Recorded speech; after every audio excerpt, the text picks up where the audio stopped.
Welcome back to the Dark Reading News Desk. Terry Sweeney with Dark Reading, and I'm happy to welcome to the podium Brett Stone-Gross, Senior Director of Threat Intelligence with Zscaler. Brett, thanks so much for joining us at the Dark Reading News Desk. Yeah, thank you for having me. We are talking about ransomware. Zscaler recently commissioned some research on the topic. Can we just start with the scope and scale of that, as well as some of the major findings? Yeah, sure. So we could start off by probably the key finding is discovering the largest ransom payment to date. That was $75 million. It was a Fortune 50 company and involved actually no file encryption, only data theft. And there was a few other findings. We found about an 18% increase year over year in attacks. That was through our Zscaler cloud. And the actual growth rate of attacks we saw slow, but we've been seeing the payment amount increase year over year. And now this 75 million is actually almost double the previous record. Wow. Are we all in the wrong business? Definitely. I mean, I don't mean to make light of these big losses and the challenge that ransomware is posing to industries all across the board. Talk about anything that may have emerged from the data that, say, was surprising or maybe even counterintuitive. Yeah, so with this particular ransom payment, there's a lot of interesting things about it. The group behind it is called Dark Angels, and that's what they call themselves. The group operates quite differently than most ransomware groups. Most ransomware groups have affiliates where they essentially outsource the attack itself, and then after the breach and the ransomware is deployed, then they share the profits. In this case, this group is doing everything themselves. They're not outsourcing the attacks. And what they're doing is actually doing everything they can to avoid a business disruption. And the reason for that is they want to actually stay out of the headlines and out of the news cycle. They want to make as much money as they can and put a lot of pressure on these companies to make these payments. But at the same time, they don't want to cause this business disruption that brings attention to them. And they've been actually quite effective at performing these attacks and really staying under the radar. Help me understand the aversion to publicity. I think that would be like, maybe they leave the dark web to handle the publicity for them. But why would they be so averse to publicity? It draws unwanted attention from law enforcement, something else? Yes, so that's a big part of it, is they want to avoid attention from law enforcement, attention from researchers. Essentially, when you have these law enforcement operations, they might not always be long-lasting, but it causes a business disruption to them itself. So there's a cost associated with that. So if they're not able to do any ransomware attacks for several weeks, several months, that's potentially millions and millions of dollars that they're losing. Your report also predicted that voice-based phishing will grow as a launchpad for targeted ransomware attacks. Can you tell us a bit more about that? Yeah, so one of the things we've seen over the last year is an increase in using voice-based attacks. And essentially what we're seeing is they're using people that have English-speaking accents. They're calling into IT and help desks and telling them they need to reset their password and being able to social engineer their way into these organizations. And from there, they're able to gain more access and steal information and deploy ransomware. And then the other lure we're seeing is they're acting like they're an IT team or help desk team calling in an employee at a company and telling them they're going to help them update their spam filters. And these companies and people at these companies are falling for this because there's a lot less security defenses around voice-based attacks and a lot less education around voice-based attacks. So people kind of implicitly trust, when they get a phone call and somebody says, "Hey, I'm from your IT department." They could even go on LinkedIn and, of course, find a real person that works at your company. And if you don't know who that person is, it makes it more difficult to verify who that person is without additional measures. Are these deep fakes, or is it much simpler than that? So right now it's very simple. They're not using deep fakes or voice cloning, but we do think that's kind of the next phase of what these attacks are going to become.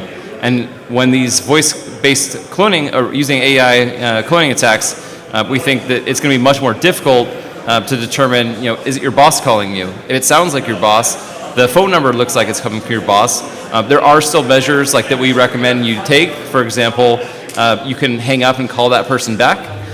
You can also, if you know the person, like, and you've discussed something recently with them, you can ask them, what did we just discuss? There's actually a scenario with the CEO of Ferrari. Someone was using a voice cloning for that CEO, and they had to discuss recently about some books they had read together, and they asked him, hey, what was that book we read? And of course, it was an attacker, and they didn't know the answer, and they hung up. The conventional wisdom with ransomware is that AI is poised to turbocharge it with deep fakes and other rapidly recreatable techniques and attacks. Was this borne out in your research at all or in the report? What do you see on the horizon? Yeah, so in terms of what we currently see, we're not seeing AI directly being used for launching attacks. We think that is on the horizon, using deepfakes, voice cloning. We think as that technology gets better and better, it'll be harder and harder for someone to determine whether this is real or not. Right now, like the current state of technology, usually there's kind of oddities you can detect. Like things like extra fingers is a common one. That's a good one.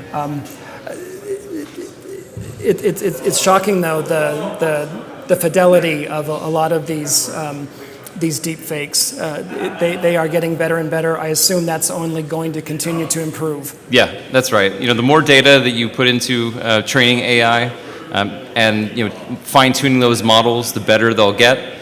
So we expect to see much more realistic images, video, audio with kind of less distortion, less odd features, and that in probably the next few years will be used for attacks.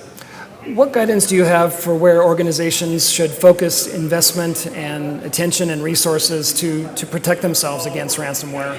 So the first is basic IT hygiene. So things like using strong passwords, rotating those passwords, multi-factor authentication, but also things like network monitoring is extremely important. And these are very basic things, but when you think about a company that lost 100 terabytes of data, if you have the proper monitoring in place and you see these very large transfers, we're talking about these transfers taking place over days or weeks, and that is something a company needs to be aware of.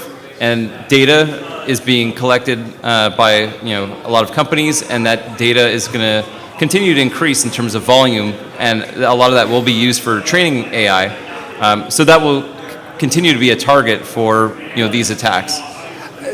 Is anyone still talking about basic backup and recovery functions, the blocking and tackling of security management, or have we moved way beyond that? So backups are useful when there's file encryption deployed, but not, like as I mentioned, including this $75 million payment, there was actually no file encryption. So it didn't matter if they had backups or not, they stole that data and they held that data for ransom. But companies absolutely should have backups. Those backups should be offline so that an attacker, if they encrypt files, they can restore it quickly and easily. And we also recommend using a zero trust architecture, moving away from flat VPN-based networks where if you gain access to one employee's computer, having access to the whole corporate network is a significant problem. That's the vast majority of these attacks. Talk to us more about your thinking around using zero trust. Nothing is foolproof, of course, but why do you like zero trust so much? So it really minimizes the attack surface. And we say if you can't reach it, you can't breach it. And so when you use zero trust, what you're doing is you're assigning a user to an application rather than basically logging them onto your network and allowing them to scan your network, identifying all the resources on your network, and then doing that lateral movement. That's a very key piece of these attacks. Brett, take us out with an update on where law enforcement is with its advice or guidance around do you pay the ransom or not? The FBI and other international law enforcement agencies have gone back and forth on this.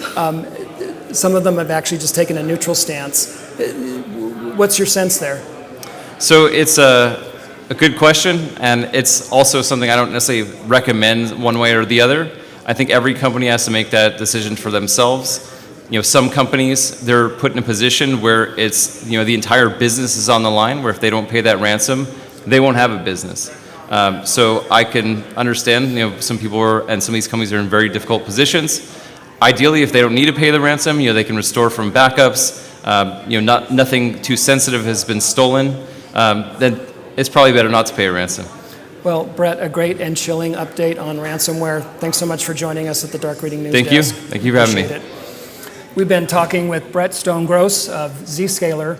This has been Terry Sweeney for the Dark Reading News Desk. Thanks for joining us for this segment. We'll see you next time.